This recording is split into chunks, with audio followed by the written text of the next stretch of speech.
So in today's lesson, we're going to be looking at Canada's role in the Vietnam War. Now, the Vietnam War, much like the Korean War, was one of these points during the Cold War in which tensions flared up and we saw a hot war develop. Although the United States and the Soviet Union were not directly fighting with one another, it can be seen as a proxy war through which the ideologies of capitalism and communism fought each other during the Cold War. And in many ways, this caught Canada in the middle, not knowing exactly how to deal with this situation, not wanting to get involved in a larger conflict, but still being trapped in this Western world and having to support their allies in some ways. In this lesson, we're going to be looking at how exactly Canada navigated during this time. And to do this, we'll be doing the following things. We'll start by looking at some of the background of the Vietnam War, and then we'll look at Canada's involvement in Vietnam through a few different ways. Politics, through diplomacy, and through accepting volunteers and draft dodgers. So to start off with, let's look at some of the background of the Vietnam War. In order to do this, we can look at the roots of where the war came from. Now, prior to being the country of Vietnam, it was part of the French Empire. It was a colony of France, and it was part of a larger area known as Indochina, which also includes Laos and Cambodia today. It was a French colony, and it was occupied by Japan during World War II. And then after World War II, with Japan's surrender, it was once again occupied by the French, attempting to regain control of its former colony. Soon after Japan's surrender, however, and when France takes back Indochina, we see the natives of Indochina wanting to take back their land. They don't want to be a colony of France anymore. So we see the outbreak of what's known as the First Indochina War soon after the end of World War II. And an independence movement is led by Ho Chi Minh, the man pictured at the bottom here. And he eventually forced the French out in 1954. And what he did was he led a communist state in the north. However, the south part of Vietnam was led by a US-backed government, a democratic government. So you can see some of the parallels here to the Korean War, where we have a northern half, which is a communist state, and a southern half, which is a democratic state. And much like the Korean War, this is not a tenable solution during the Cold War, and we have an outbreak of war as a result. And so what we get into is what we most commonly refer to as the Vietnam War. It's sometimes also called the Second Indochina War. And this is after the French have been sort of forced out, and now we have a civil war between the communist North and the democratic South. It lasted from 1955 until 1975, and it featured intense guerrilla warfare throughout the jungles of Vietnam. Guerrilla warfare is a type of warfare that uses unconventional tactics. It often uses small groups of ununiformed soldiers and uses tactics such as ambushes, sabotage, or street fighting in order to accomplish its goals. So you can see in some of the pictures on the bottom here, on the left side here, we have soldiers going door to door because you might have guerrilla fighters hiding out in these houses. They might hold one house at a time and they might try to ambush you from there. This is an intense form of warfare. It's a dirty form of warfare. It's a very brutal form of warfare. So this led to a lot of people being brutally killed. You can see in some of the pictures here, we have bodies lined up in the middle picture here. And then on the right side here, the right picture here, you see there's a fighter who's been hiding out in a hole in the ground, trying to sneak up on people. However, this war led to many problems. Ho wanted to reunify North and South Vietnam. And the USSR and China saw this as an opportunity to grow communism and have influence over Vietnam. They wanted another country in the region to go communist. And again, this will give them more regional influence. It will increase their sphere of influence, as those in geopolitics would refer to it as. So in order to do this, they supplied and supported the North. However, this, as you can see, this ties into the whole domino theory of the Cold War, where the U.S. is afraid that the more countries that go communist, it's going to lead to more and more countries going communist. The U.S. is going to have a problem on their hands. So they're afraid of this happening. They don't want any part of Vietnam to go communist, and they especially don't want North Vietnam to invade the South and make it communist as well. So the U.S. supported the South and its democratic values. I have democratic in quotes here because they weren't exactly the best example of a democratic government. There were lots of awful things that they did. But in comparison to the North, which was full-on communist dictatorship, the South was at least attempting to be democratic. And again, had it stayed democratic, maybe it would have ended up like we have South Korea today, where it has, sort of a full-fledged free market, westernized democracy going on. That's not at all what the North looked like. And so what this leads to is what we call a proxy war. Now, a proxy war is a war between two opposing ideologies, but it's fought by third parties. So one way of looking at the Vietnam War or other related wars like the Korean War is to think of them as a war between the Soviet Union and the U.S. It's the Soviet Union supporting the communist side and the U.S. supporting the democratic side, the capitalist side. And they want those sides to go to war. It's these ideas fighting each other. But because it's the Cold War, and because the Soviet Union and the United States have thousands of nuclear weapons, and if one of them gets fired, we might have a catastrophic nuclear war on our hands, it's too risky for the US and the Soviet Union to directly fight each other. So it's a lot easier for these geopolitical problems to play out in these proxy wars, where you pick sides and have them battle it out in these sort of more minor theaters.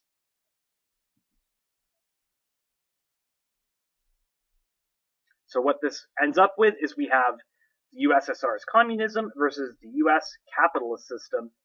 These two are fighting it out. However, it's the Vietnamese that are doing the fighting for them. Now, America was very interested in making sure that the South won the Vietnam War. So in 1965, they started sending troops to Vietnam. They had some special forces stationed in Vietnam prior to this, but it's in the mid-60s when you start to see large numbers of conventional troops sent over to Vietnam. And by 1968, over 500,000 U.S. troops were in Vietnam. And most of these were conscripts. They were people who had been drafted into the military. This is a problem because at home, the Vietnam War is a controversial war. And in certain segments of the population, particularly among young people, those who are being conscripted, the Vietnam War was quite unpopular.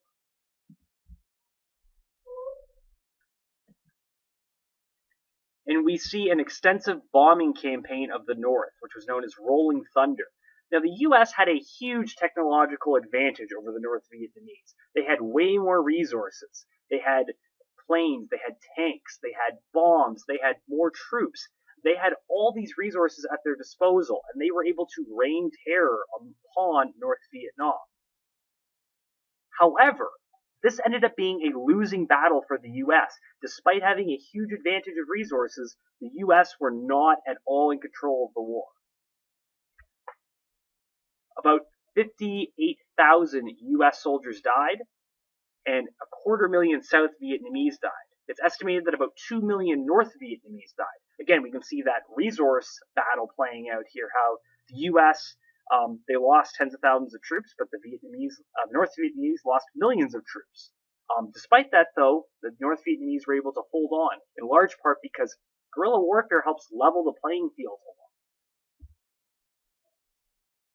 And by 1975, again, the war was very unpopular in America. Politically, it became untenable for the U.S. Administration, first President Nixon and then later President Ford, to continue having U.S. troops in Vietnam. It was unpopular, and it just came to the point where the U.S. had to pull their troops out. By 1975, the American embassy was overtaken, and the U.S. pulled out the rest of its ground troops. And by 1976, the war is completely over, and the North and South merged to form the Socialist Republic of Vietnam. And still to this day, in 2017, Vietnam is still a socialist republic. It's still a communist government. So again, we can see here a different outcome than we saw in Korea, where we ended up with a stalemate, and we ended up with a communist North and a democratic South. And North Korea has gone on to be it's known as the Hermit Kingdom, and it's very isolated from the rest of the outside world, and it has a very aggressive foreign policy, wanting to maintain the status quo, whereas the South is a free market economy, it has a full-on democratic government, looks much like Japan does and the way the rest of the Western world does. That's not what happens in Vietnam. Vietnam goes communist.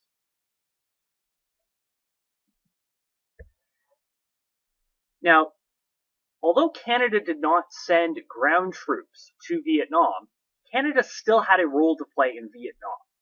And for the rest of this lesson, we're going to look at how Canada's role as a middle player plays into the Vietnam War.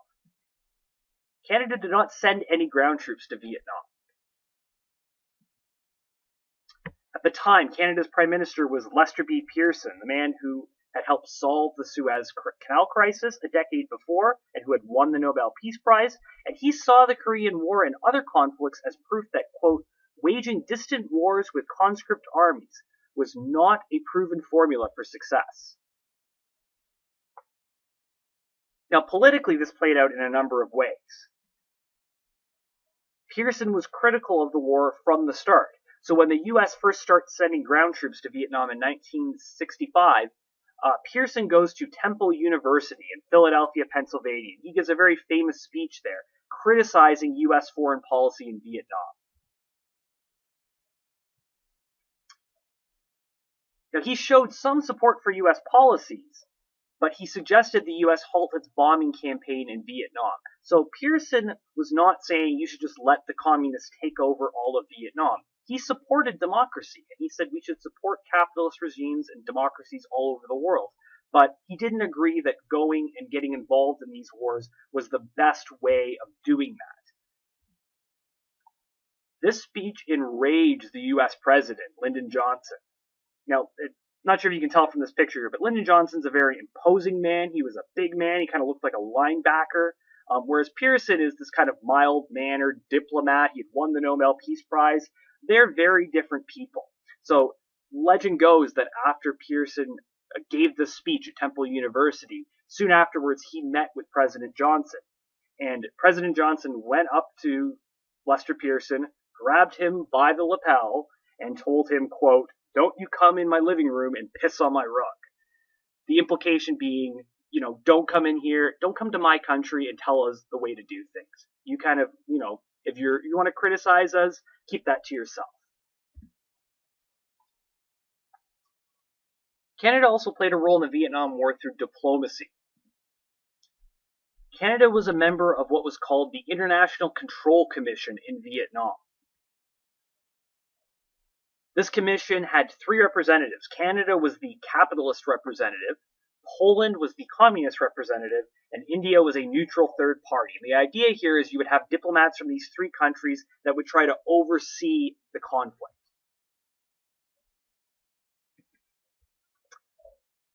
Now, even though the idea here is you would have people from all 3 parties and they'd all be neutral and they'd all try to work in the best interest, that's not the way that it worked out in practice. It didn't necessarily function the way that it might have hoped.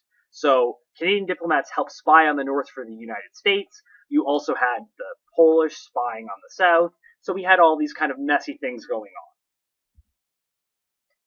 on. And historians have criticized the ICC for taking sides and doing little to stop mass killings that were going on. So the idea here is you would have this commission which would, work diplomatically to try to find a peaceful solution to the Vietnam War, but that's not what happens in practice. There's a lot of infighting and not a lot that's getting solved. Canada also had a role in terms of soldiers during the war. Now, to be clear here, the Canadian government did not send Canadian Army troops to Vietnam. However, it's estimated that about 30,000 Canadians volunteered to fight in the U.S. Army. So Canadians went to the U.S. and they volunteered to join the U.S. Army. That's not an insignificant number when you compare this to Canada's population. So there were lots of people who believed enough in this cause to go to the United States and volunteer to join the U.S. Army and go fight for them. However, a much bigger side to this, the flip side of this, is Canada's role in terms of accepting draft dodgers. So it's estimated that anywhere from 30,000 to 125,000 Americans came to Canada during the Vietnam War to avoid being conscripted. So kind of similar to how during World War I and World War II, conscription was unpopular in certain parts of Canada, particularly in Quebec. conscription was unpopular in the United States at this time. The U.S. still had a draft. Canada had gotten rid of its draft, but the U.S. still had one. It was drafting people to fight in Vietnam. And the war there was a huge protest movement against the war, particularly on university campuses. So lots of young people are getting organized and they're protesting the war. They don't want to have to be sent over to fight in the war. And so their only way out for some of these people would be to come to Canada. So they left the United States, they came to Canada, and they sought refuge here. And Canada had a choice. The Canadian government could have decided to send those draft dodgers back to the U.S. and have the U.S. deal with it, but the Canadian government did not decide to do that. They let them come here. And there's many reasons why this was done politically, but one reason is in terms of the politics of this. There's something called extradition in the law, which means that if you commit a crime in one country and then flee to another country, we have extradition deals with countries all over the world to send criminals back. So if someone commits a murder in the U.S. and they try to flee to Canada and the Canadian government arrests them, we can't try them for that crime here because it wasn't committed here, but we have an extradition deal to the U.S. We'll send them back to the U.S. They can be tried for that crime there. So you might be asking yourself, well, draft dodging is illegal. Why aren't we sending those criminals back to the U.S.? Well, there was no draft at the time in Canada. So it's not illegal to dodge the draft in Canada if there is no draft. So legally, the government said we have no obligation to send these draft dodgers back to the U.S. because they didn't break any law here in Canada.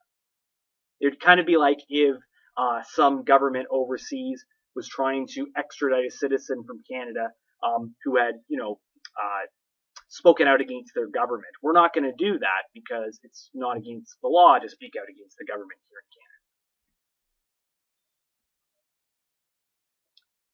Canada. And you also saw many Canadians support the anti-war movement. So just like we had on university campuses in the U.S., these peace protests and this anti-war movement, we saw similar things amongst youth in Canada at the time.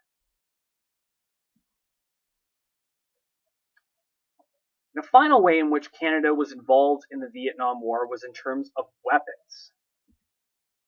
So during the war, Canadian companies sold about $2.5 billion in war materials to the U.S. This included munitions, sonar, aircraft engines, and chemicals, including napalm, which was used for firebombing campaigns in Vietnam, as well as Agent Orange, which is a chemical that was used for destroying vegetation. These were very controversial. Napalm, as you can see from some of these images in the bottom here, you drop this chemical and it ignites and it can just destroy large swaths of land, create these huge firestorms. And the reason it was being used by the U.S. is because you have these guerrilla fighters hiding out in the jungle. And this was a way of clearing lots of brush really quickly. The problem, though, is that, these are arguably chemical weapons that you're using, and they're very destructive. Agent Orange, same thing, had lots of harmful effects. The idea is that it's going to destroy vegetation, but if people inhale this, it can cause a lot of damage. It can cause a lot of harmful effects to humans and birth defects. So in summary, today you learned the Vietnam War lasted from 1955 to 1975, with heavy American involvement from 1965 to 1975.